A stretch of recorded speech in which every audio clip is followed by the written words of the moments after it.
Welcome to the Family Geekery Podcast, a podcast for geeks from a family of geeks. We talk about comics, video games, and whatever else we deem geeky. I'm Danny.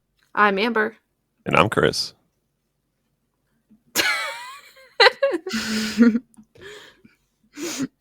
And Danny doesn't know how to intro.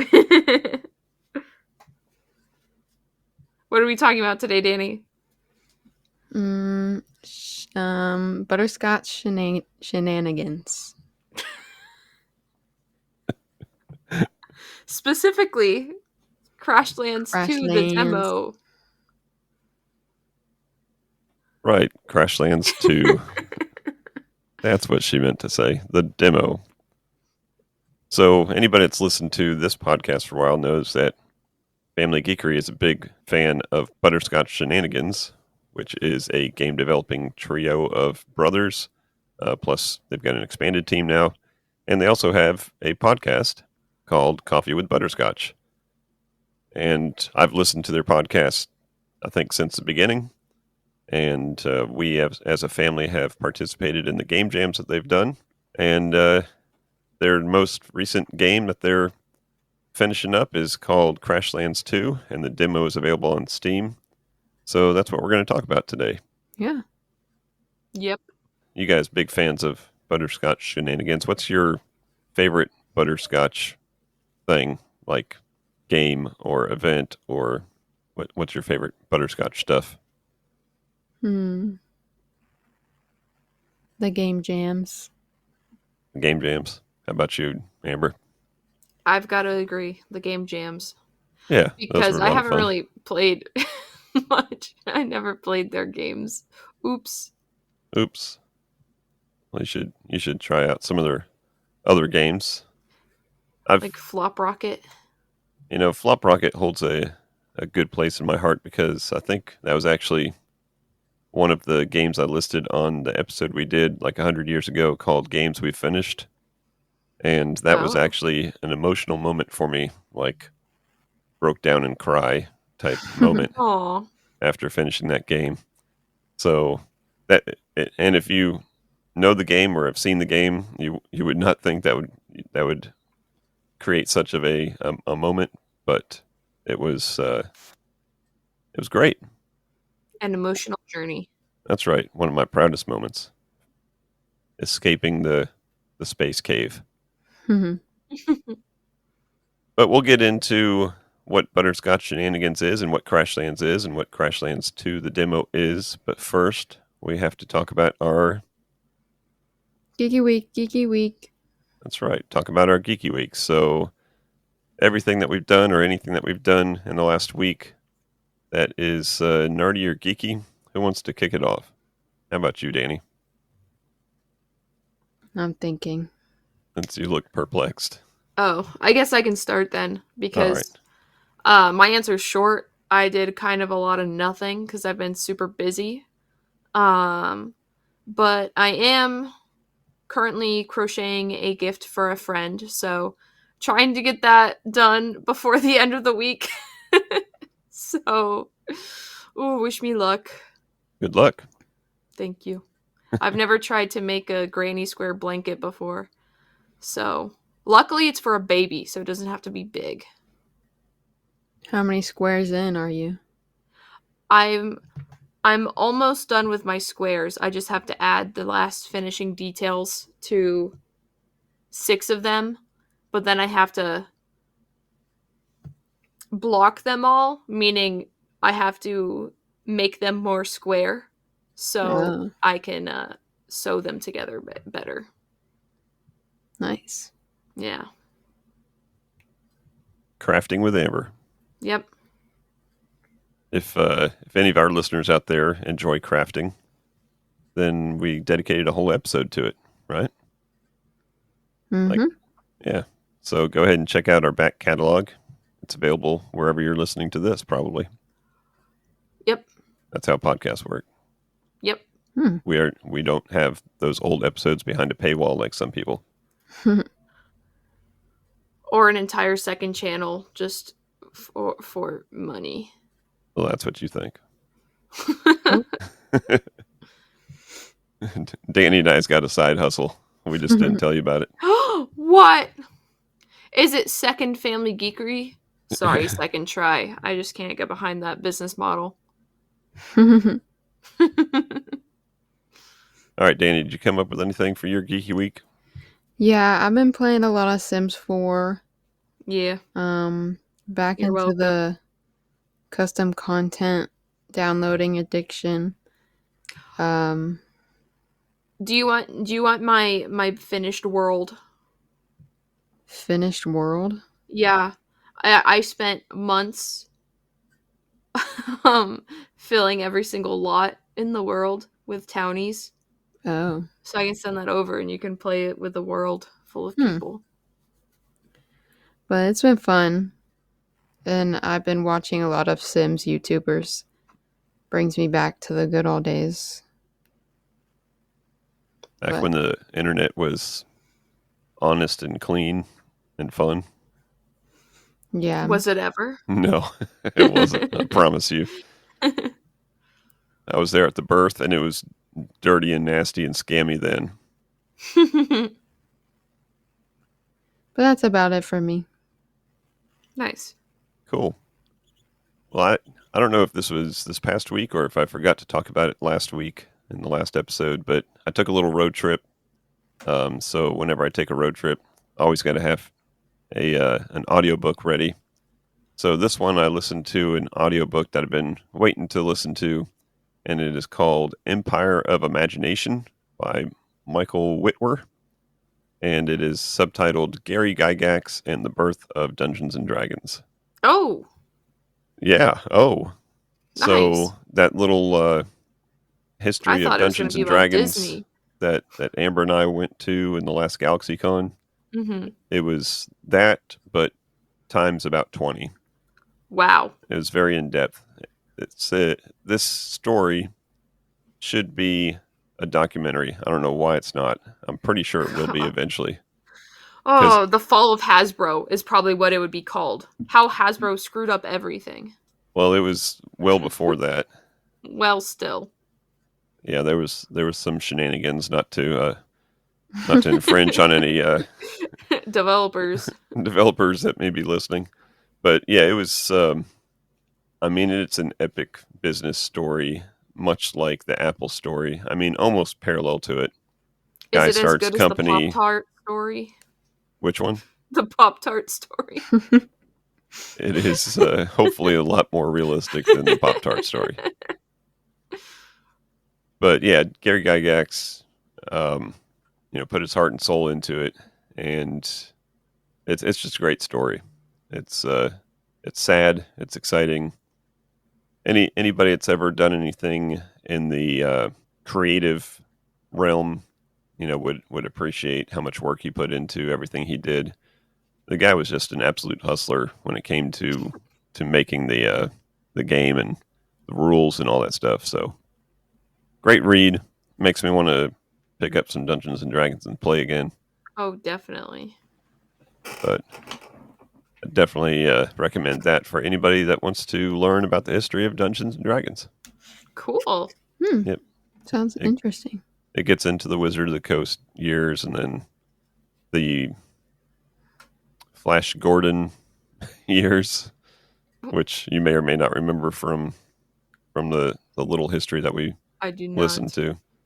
The person that ended up being the CEO, like her family owned the rights to the Flash lady Gordon. Who kind of messed stuff up. Yeah.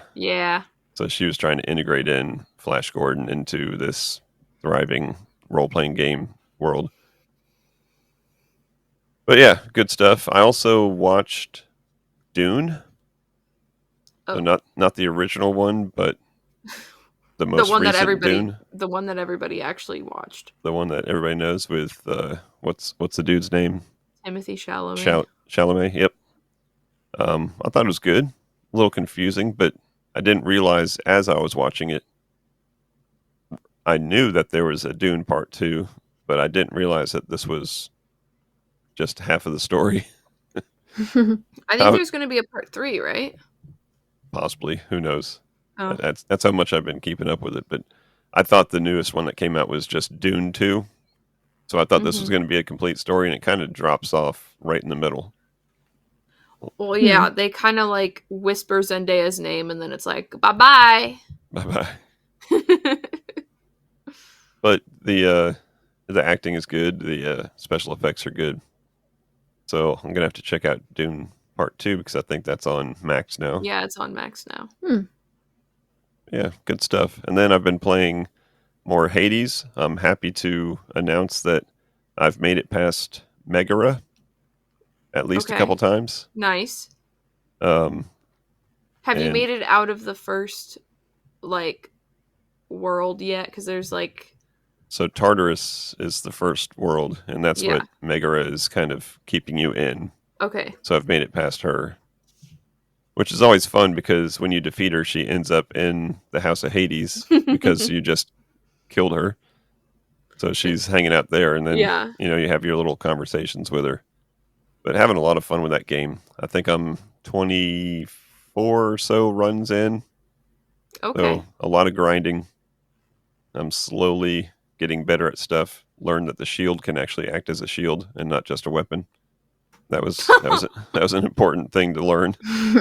Oh my gosh. And that certainly helped me defeat. I think all the times that I've defeated Megara so far has been with the shield. Which is your favorite weapon so far? Is that one? So the most recent time that I defeated her, I had the shield. And I had one of the spells on it, or whatever, the upgrades on it, was to hit 4 people instead of 2.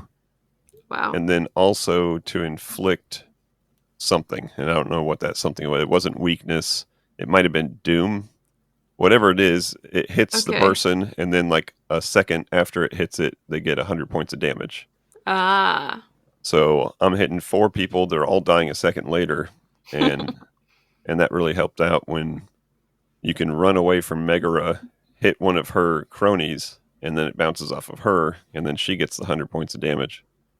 And all you got to do is just run away from her and just keep on slinging that thing out there. So that's that worked out. The most fun part of the game is like stacking your dash or whatever so that your dash does damage or, immunity or whatever. So it's just like, okay, I can just run and kill everybody in my way. Yep.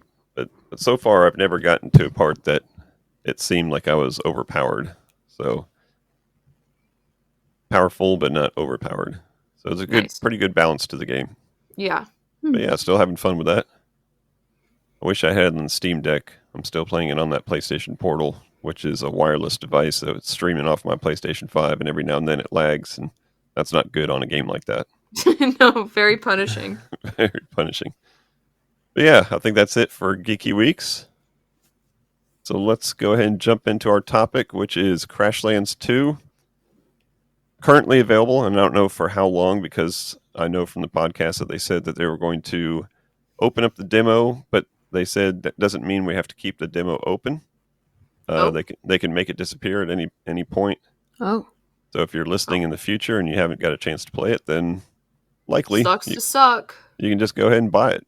So go ahead and just do that. Support these dudes. These dudes are awesome.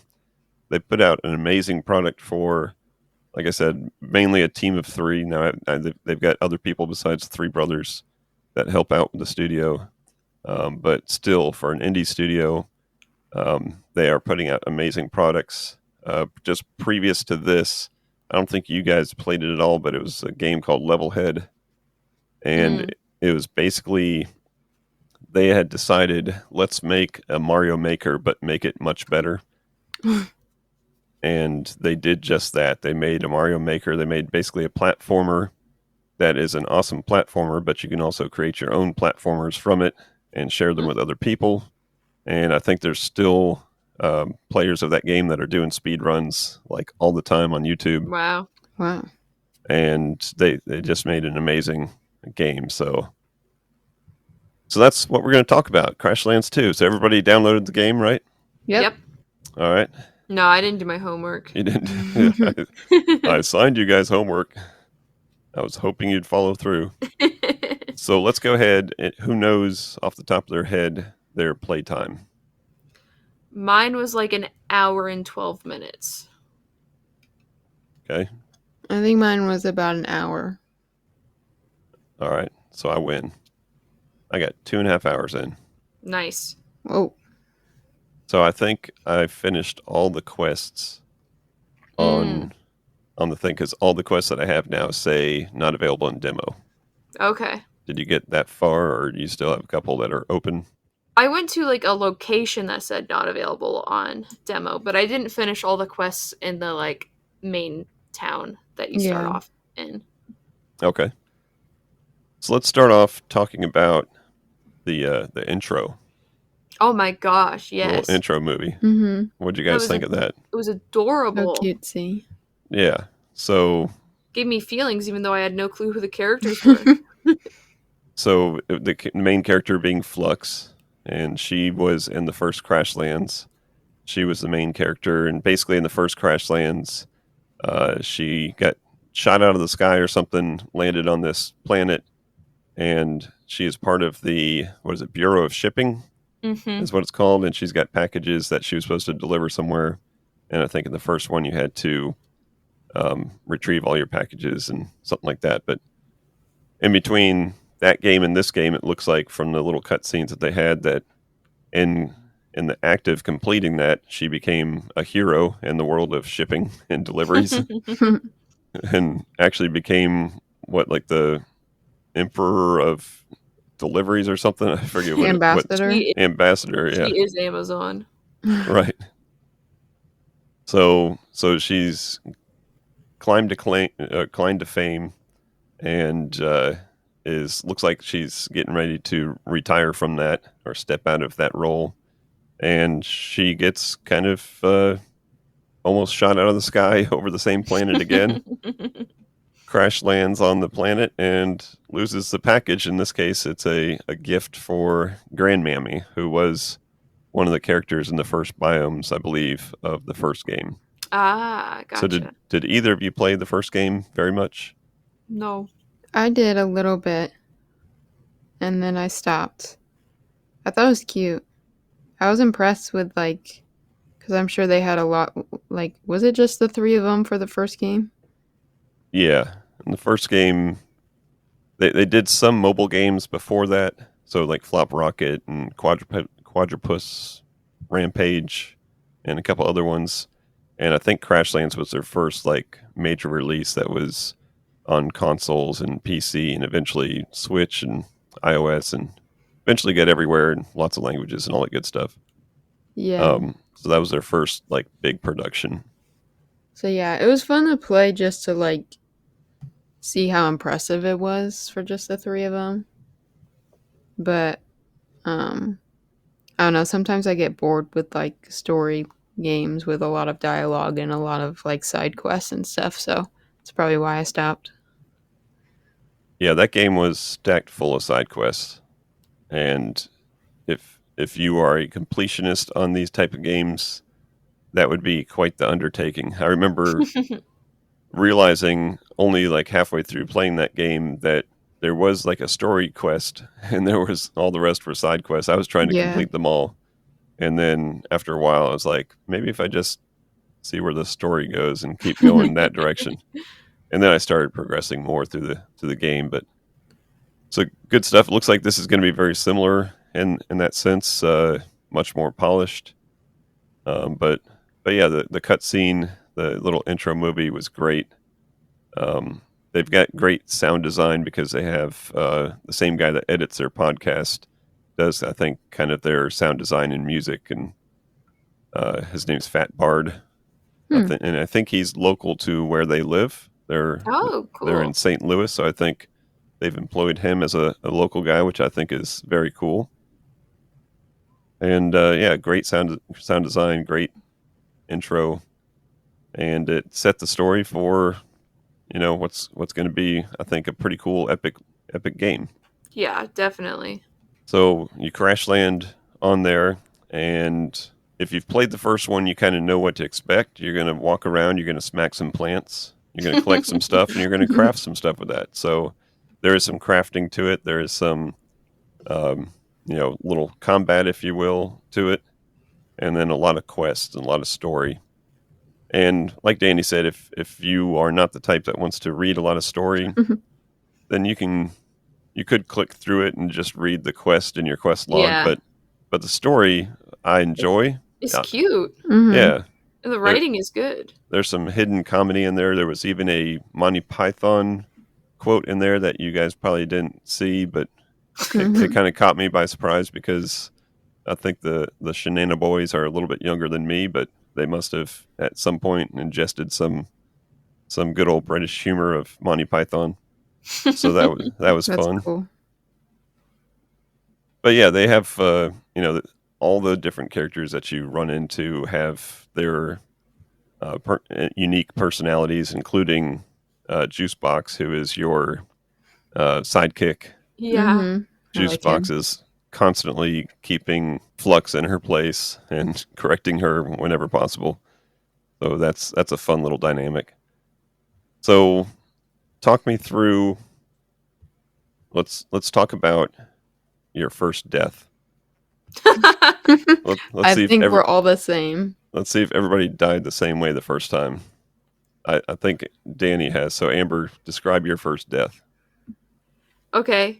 So there's the little slug guys that are walking around.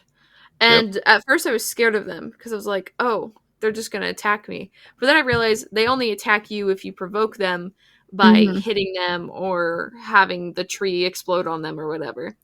I didn't die to the little ones, but I was exploring and found a big one and kited wrong. Was he a little different colored?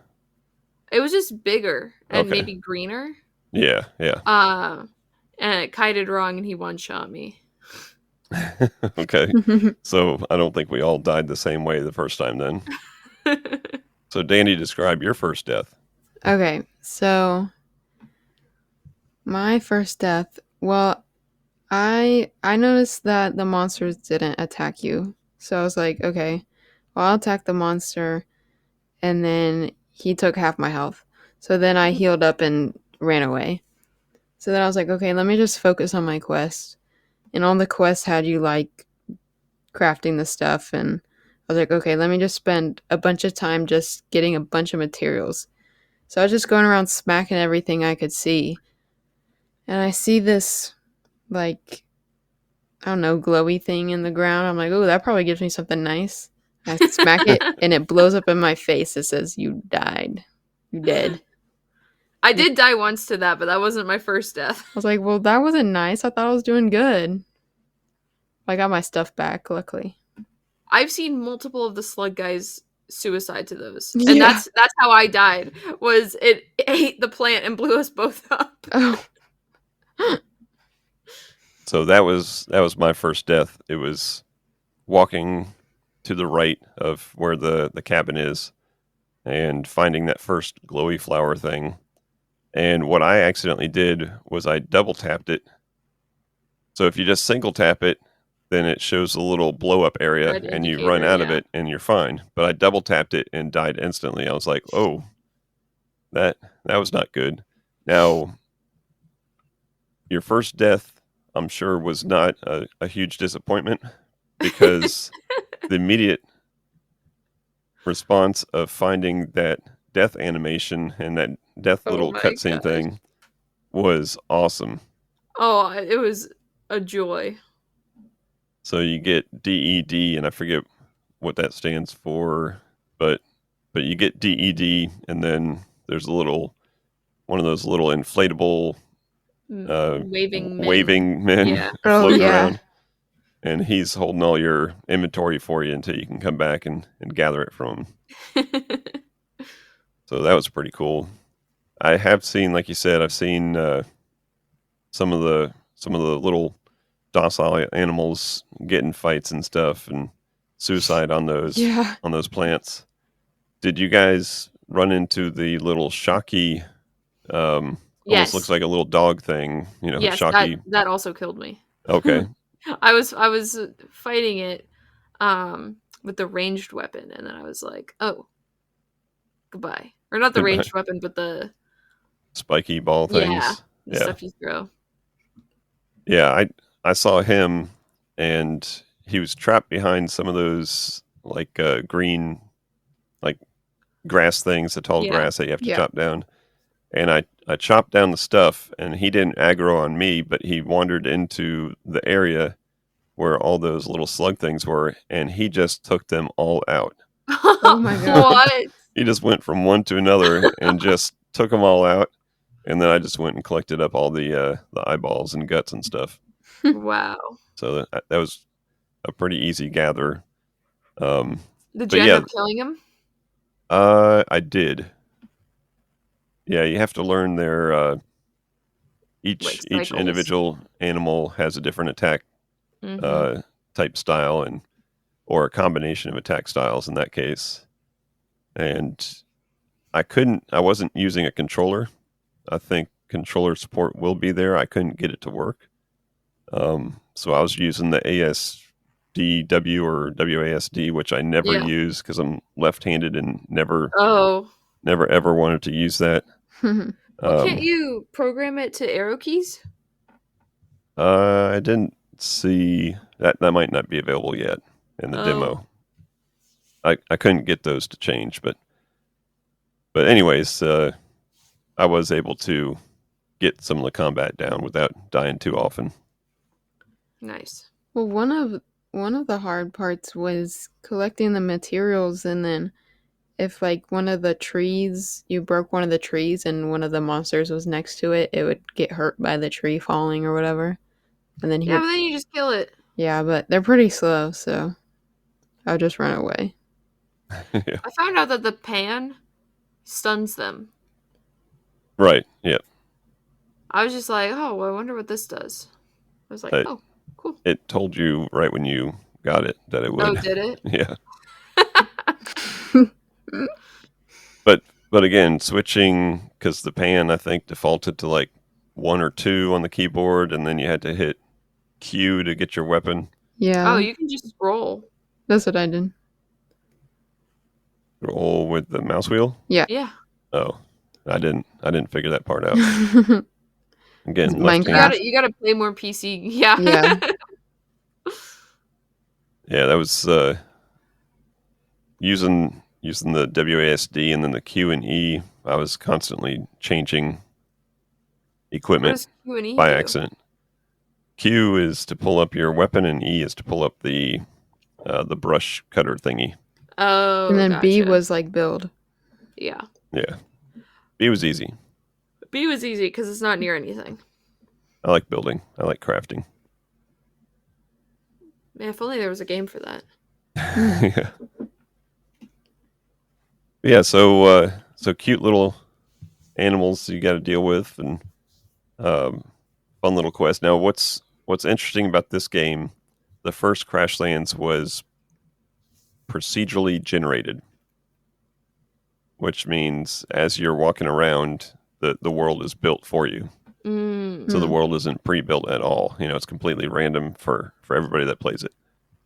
As opposed to this game, they made the decision to actually make a world map. So when I say I walked right from the cabin, or east, if you will. Yeah, it's the same for everyone. Yeah, so you probably walked east through a little clearing, and then east kept on going more to get to the town. Yeah. Mhm. So I like that because you can actually talk to people about, like, hey, I found this, south of so and so's cabin, or so that's kind of neat that way. Speaking of finding stuff, did you guys find the juice gem? Yes, had to build some little bridges for it, but Yeah. Oh yeah. got the juice gem. I got one of That the was retrieved cool. one of the packages, Yeah. Mhm. and that spawned off another quest to go talk to somebody in the town about the weird pipes. And I'm looking forward to seeing what the story is on how these pipes are there, and how there's already some Bureau of Shipping packages and crates on that land. There's going to be a good backstory, I'm sure. Yeah, like in the intro video thing, it seemed like there was like a sus corporate building on the planet. Mm. It reminded me of Don't Starve, with like the sticks everywhere, and like like discovering more of the map and stuff. That's what it reminded me of. That's that isometric gaming. Yeah, survival crafting type game. Mm-hmm. Which I think, if I remember, they had in the early days of Crashlands, they had a lot of people compare them to Don't Starve. Not just because of the gameplay, but because of the art style also. Mm. And even though the art style isn't the same, I think it's just the fact that they came up with a unique art style that when you see it, you're like, yep, that's Butterscotch Shenanigans. And that's kind of similar to when you see Don't Starve. Yeah. You immediately think that. Which Cult of the Lamb kind of made me think of Don't Starve. That's not the same developer, was it? No, I don't think it's the same developer. Okay. But both of those games do have like the darker aesthetics and stuff. But this game's like more cheerful, I guess. Very More colorful, bright. yeah. Yeah. Yeah.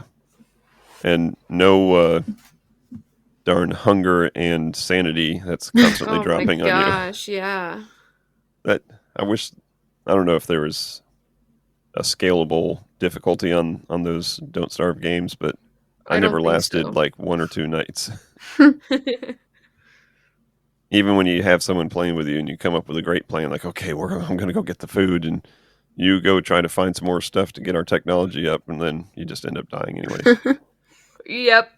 That's how that works. It should be called Don't Die. But yeah, cute game, great graphics, great sound, cool story. What was your favorite quest line so far? I didn't start farming yet, but I did build the farm. Okay. So I think I'm going to enjoy farming in the game. You didn't plant your butter something seeds? Not yet, because I had to go talk to the person in the town, and I didn't feel like... to get the seeds, right. Yeah. Didn't feel like making the trek to the teleporter. All the way over there. All the way... Did you guys get the teleporter? You're using the teleporter? Well... I mean, it's like 2 screens away. The town's like That's 2 screens away. That's too much. I used the teleporter. With like a 3-second cooldown on the dash charges? Nah. I'm just walking around. Maybe that's why I got 2.5 hours logged into the game. When I got my juice gem, I upgraded my moving speed because I'm so impatient. Yeah, I forget which one I upgraded. But yeah, the gardening or farming, that's going to be fun. Danny, do you have a favorite storyline so far, quest line? Trying to think. I like the first one where when he like first crashed and he had to rebuild the house because the guy was like, "What the heck? You ruined my house. I don't trust you." And then he's like, "Okay, well if you rebuild it, I'll trust you." And then you're like buddies. Yeah. Buddies. Yeah, it's probably my favorite one. I like that guy researches stuff for you. Yeah, and so does the second buddy. Oh. I think she has some research stuff also. That's cool. I was sad to know that like you can't rebuild the guy's house after you build it. Because I was like, man, it'd be a lot more convenient if the doors were on like the bottom left side instead of the bottom right side. So because that's where I put the doors initially, was like on the right side of the house, like the east side of the house. Oh, and you can't rebuild it? No, I tried to take the doors away and it didn't let me. Oh, okay. It was like, this isn't yours. He's like, you already broke my house once. Yeah. Just leave it alone. I guess when I rebuilt once I finished the chat, or once I finished, like you could rebuild it while you were building it, but once I completed it, I couldn't go back and change it. Oh, okay. I didn't try that. I did move the door for when I built the extension. Oh, you gotta build an extension? Yeah, to put the second person in the house. Oh. Mm-hmm. Maybe that's why you couldn't rebuild the house. Maybe. Oh yeah, because the first part they guide you through it, right? Well, I don't think they tell you exactly where to put things. Yeah. Oh, I guess that's right. They just have the little squares. You just figure Yeah, they out that just tell you where you can and can't put the things. posts go in the corners and then the walls go between them. That makes sense. But yeah, you have to build an extension for your second buddy. Ah. Man, they putting you to work. Yeah, might as well. I mean, you did wreck the guy's house. Yeah. And that's kind of a recurring joke that happens over and over again, that Juicebox just doesn't let you live down. One thing I love is the little, I guess, like emoticons that Oh, pop yeah. up during the speech bubbles, Oh, yeah. like When they're above the reacting to faces. each other. Yeah. I just think those are so cute. It's like the blushy faces and the angry faces and stuff. It's adorable. Right. Yep. So, have you guys both wish list the game on Steam yet? I already had, Okay. I think. Mm. When I You pulled it up, it said, I think that it was on my wish list. So, Well, make sure you do that, and anybody listening, make sure you do that because that helps the algorithm. That helps out the Shenanigans boys with their Steam discovery algorithm. So make sure you do that. They are very smart about the business of like Steam and stuff. They talk about it in their podcast, which is 400 something episodes in. Wow. So if you want to learn a lot about the games industry, go ahead and start listening to those 400 episodes. nice. But yeah, they really analyze some stuff as much as you can learn. You know, there's a lot of stuff hidden behind, you know, secret trap doors of Steam and all the other platforms, but they do a lot of research on it and figure out what you have to do, and they're very emphatic on everybody wish listing, so that must help them somehow, I'm guessing. The original Crashlands is only $1 right now. Oh. Yeah. It's On super 90% sale. off. Yep. I think that's to help drum up some Excitement customers. for the new one. Yep. Makes sense. So yeah, I don't think they've announced a release date yet, but I think they must be pretty close. I think they're gathering some feedback from this demo, and they're going to use that to implement in whatever changes they need to before they release it. I mean, if there's one good thing to say about a demo and not like an early access, I didn't have a single bug. Like, it's crazy. Like, there's all kinds of games that come out and they're like, oh, like early access, or oh, it's the full game, and they're like still so buggy, but like, Mm-hmm. I didn't have a single bug. I found something, and I'll Oh. be interested to. I haven't listened to their two most recent episodes where I think they go through some of their feedback from the game. I'll be interested to see if anybody else had the same thing. And it was something very subtle. It wasn't game breaking. It wasn't a crash or anything. It's just some ability of mine disappeared, and I had to wait a while before it came back. Oh, What ability? like your dash?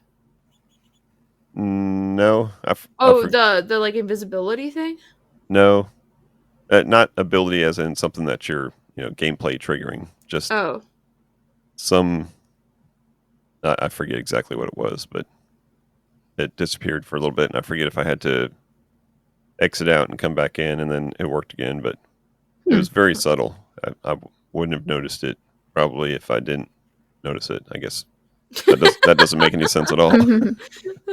But yeah, any other thoughts on this game? We just did a quick little playthrough of the demo and wanted to get that out onto this podcast episode. I'm excited for the full thing. Yeah.